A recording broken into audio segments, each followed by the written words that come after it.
"You're not good enough to be at Mom's birthday," my father said coldly. "If you insist on coming, don't call me your father." I sat frozen, staring at my phone, his words cutting deeper than any knife. Little did my family know that the sister they were ashamed to introduce was actually the CEO their golden child's boyfriend would soon call boss. I've always been the invisible one in my family. The plain, awkward younger sister standing in the shadow of Claire, my perfect, charming older sibling. Every family gathering was the same. "Claire, you look stunning in that dress." "Claire, your new boyfriend's a doctor? Impressive." And if anyone remembered I existed, it was always Nicole. "Oh, she's doing something in biotech, I think." Like I was a footnote in the family history. I'm the co-founder of a biotech startup worth millions, but that never mattered to them. They never knew I stayed at the office until midnight handling multi projects. They never asked how it felt to build a company from scratch. When people ask about my family, I just give a faint smile and say we haven't spoken in a while. Not because I'm hiding something, just because there's nothing left to say. We haven't talked in over 2 years. No texts, no calls, no birthday wishes. Just silence like a broken line. Nobody bothered to reconnect. I used to believe family was the place you could always return to. But one day, that belief shattered into a million pieces. It was late March, and I had just closed a successful funding round with a New York investment firm. I planned to take 3 days off and fly back early to help prep for Mom's birthday, like I always did. When I called to let them know, my dad picked up. "I'm planning to come back early. Let me know if there's anything you need me to pick up or prepare," I said cheerfully. There was a slight pause before he cleared his throat. "Nicole, if possible, don't come home this year." I froze, thinking maybe he was worried I was too busy with work. "It's okay, Dad. I've already cleared my schedule. I really want to be there."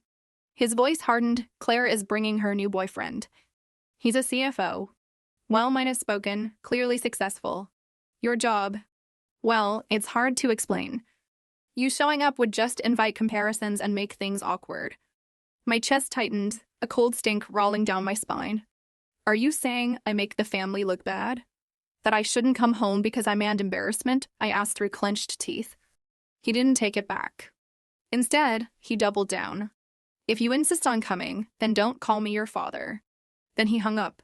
No hesitation. No second thoughts. My apartment went eerily quiet.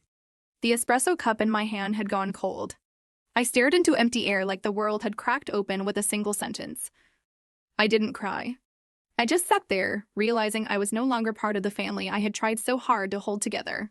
For over 2 years, I'd been sending money to my parents every month. Electric bill, water, internet, even cable. Nearly $600 a month, not counting the extra I'd send when Mom said the fridge broke down or Dad's car needed work. They never asked if I could afford it. They just said, "Claire's struggling after switching jobs. If you can help, that'd be great." And I helped, quietly, as if it were my duty.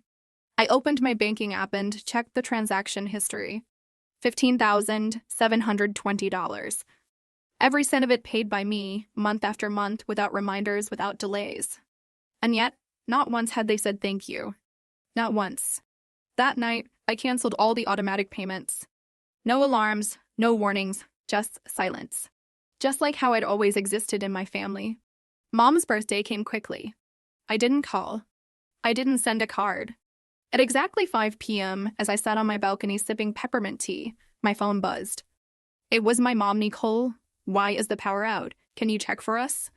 A message from Dad followed. "No water. No internet. Call the providers. Your mom's freaking out." Then came a text from Claire. "The internet's down. Guests are coming in. Mom is almost in tears." What's going on? I set the phone down without replying. The next day, Claire left a voicemail. "Mom's been crying since last night. Do you know how important yesterday was? My boyfriend met the family for the first time, and everything got ruined. You're so selfish." I listened to the whole message, then turned off my phone. For years, I hadn't been selfish enough. Now it was time. I opened my work email and checked the weekend operations report. One subject line stood out: New Jersey staff transferred to Boston, awaiting approval. I opened the attached list and skimmed through the names, and then I stopped. Liam Prescott. That name made my heart skip a beat. I remembered it because just 3 days ago, my mother had mentioned it. Claire's boyfriend, Liam, works at a major corporation. Current position head of finance, New Jersey branch, transferring to Boston HQ. Approver Nicole Warren, co-founder. I let out a small laugh. The world was smaller than I thought. The next day, Liam arrived at the office. He stepped into mine with a folder, his face slightly tense.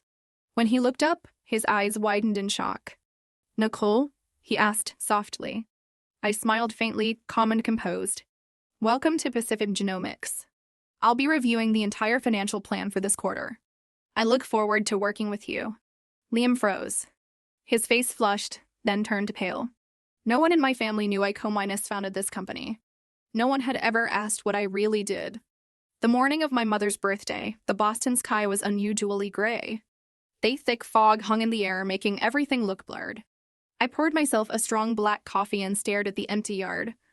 At 9 a.m., my phone buzzed with a message from Mom. "Nicole, sweetheart, I think the power's out. Can you check for us? It's an important day."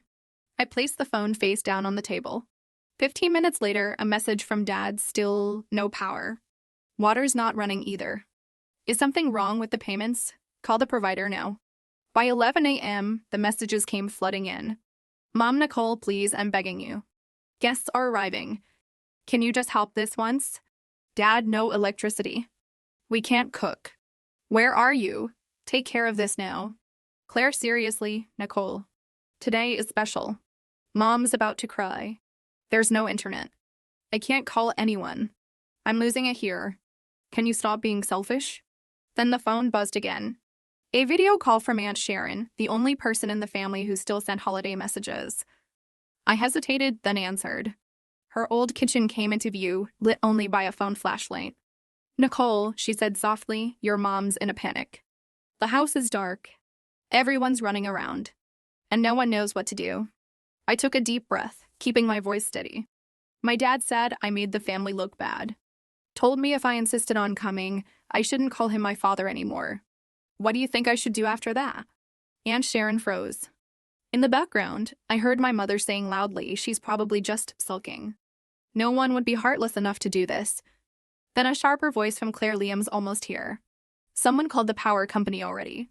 I can't believe she did this to us today." Unexpectedly, a new face entered the frame. Liam's same neat suit, same polished expression as in his resume. He stared at the screen and blurted out, almost involuntarily, "Nicole?" Everyone went silent. "You're Nicole Warren, the one who runs Pacific Genomics?" I nodded steadily. A long pause. Then Liam turned to everyone in the room. "She's my direct superior. And the one who approved my transfer to Boston." Stunned silence. Claire's jaw dropped. My parents froze. No one said a word. I calmly replied, "Hope your introduction today goes well," then ended the call. That evening, I got the first message from Claire, a mix of anger and desperation. "You knew all along, didn't you? You let it happen right during the party. Mom's been crying all night. Liam doesn't even know how to react. Don't you think that was cruel, Nicole?" I didn't feel joy, but I didn't feel guilty either. After about 10 minutes, I hit reply. "You say I was cruel? I was just at home. I didn't start the video call. I didn't call myself his boss. I didn't do anything. And if a single truth was enough to ruin the whole party, maybe that party was never built on anything solid in the first place." The next morning, as I walked into my office, there was an email from Liam. "Nicole, I'm sorry I didn't know sooner. I truly respect you for your work and for the way you stayed silent today. I've never felt more ashamed. But not because of you." I replied, "You don't need to apologize. Everyone is responsible for how they choose to see others. And don't worry, I never bring family matters into work. But I hope you understand now, sometimes silence is the greatest strength." The next morning, I found another email from Liam. "Nicole, I don't know where to start, but after last night I couldn't sleep. What happened probably shouldn't have happened in front of so many people. But at the same time, I feel a strange sense of clarity, especially about you. I'm not ashamed that you're Claire's sister. I'm ashamed that I didn't see her true self sooner. I can't stay in a relationship where basic respect doesn't exist. As of today, I'm ending things with Claire. I wasn't happy that Claire got dumped. I just felt something right, like for the first time, someone outside finally saw what I've been living with for years." About 2 hours later, a message from Claire. "Nicole, I know you're busy. But please, can you talk to Liam for me? He's misunderstanding everything." Another message followed. "You're his boss. You have influence. If you say something, he'll reconsider. I typed Liam didn't leave because of anything I said. He left because of who you are. And maybe for the first time, he really saw it. An hour later, a new message arrived. You're right. But I really don't want to lose him. I'll change this time, please. Just this once. I didn't respond, not because I was angry, but because I was past the point of explaining. About a week after things calmed down, on a rare Sunday afternoon, the doorbell rang. My parents were standing at the gate. I opened the door, said nothing. Hi, honey, my mom said, her voice raspy. Can we come in and talk for a bit? I silently stepped aside to let them in. My dad spoke first about your mom's birthday. I said some things I shouldn't have. I stayed quiet. He continued, slower. Maybe we've been a little hard on you. Claire's been a mess since the break minus up, and your mom's been crying non-stop, so we wanted to sit down and talk, like a family. My mom jumped in. We've thought it through. You're stable now, your job is great. If possible, we're hoping you could help us with a monthly contribution, around $1,000 th, just enough to cover living costs, insurance, and some retirement savings. I sat up straighter and kept my tone steady. What about Claire? My mom hesitated. She's not doing well after the breakup. She's down. Work's not going great. We can't pressure her. I let out a soft laugh. If Claire agrees to contribute her part, $1,000 a month, I'll cover the other half. If not, I'll need a legal contract. One that clearly states when you both pass, all assets, including the house, will belong to me. My father furrowed his brow, his face flushing red. Are you seriously giving your own parents conditions? I didn't blink. Not conditions. Principles. I already spent nearly $16,000 on this family over 2 years without anyone ever acknowledging it. If you want me to continue, then things need to be clear. My father shot up from his seat, slamming his hand against the wooden table. We raised her for over 20 years, and now, when we ask for a little help, she demands a contract. Unbelievable. I stayed seated, my eyes locked on him. Dad, I don't owe you. If you think raising me was some kind of investment that needs a return, we can calculate it line by line. But I won't pay for it with silence anymore. After that day, my parents never reached out again. No calls, no messages. No accusations, not even an apology. I kept living my life, quiet mornings with coffee, strategic meetings, signing deals with partners who once doubted a young woman could run a biotech company. And through it all, I stopped feeling guilty. I stopped thinking I was wrong for saying no to being the backup wallet, the default caretaker, just because I could handle it.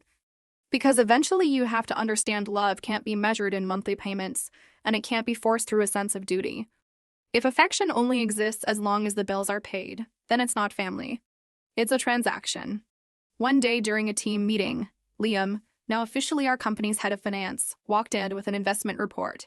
He worked with focus and professionalism and always kept a respectful distance. We never talked about Claire, not once. That afternoon, as I left the office, I stopped by a cafe with a carved wooden sign. Home is not always a place. Sometimes it's a choice. I sat there, sipping a hot latte, reflecting on the path I'd taken. There was a time when I believed that if I just stayed quiet, gentle, and responsible enough, I would eventually be accepted. But the truth is, if you let people get used to disrespecting you, they'll start seeing your sacrifices as obligations, and your silence as agreement. I chose to stand up, not to go against my family, but to protect myself. I chose to set boundaries. Not because I'm selfish, but because I finally understood self-monop or someone else's pity or sudden needs. Real family is where you're seen as a whole person. Not a wallet, not a stand minus in, not the fall Venus back plan for people who always put you last. I didn't choose family in the traditional sense. I chose myself. What about you? Do you think I was too cold? Or did I finally learn how to love myself at the right time?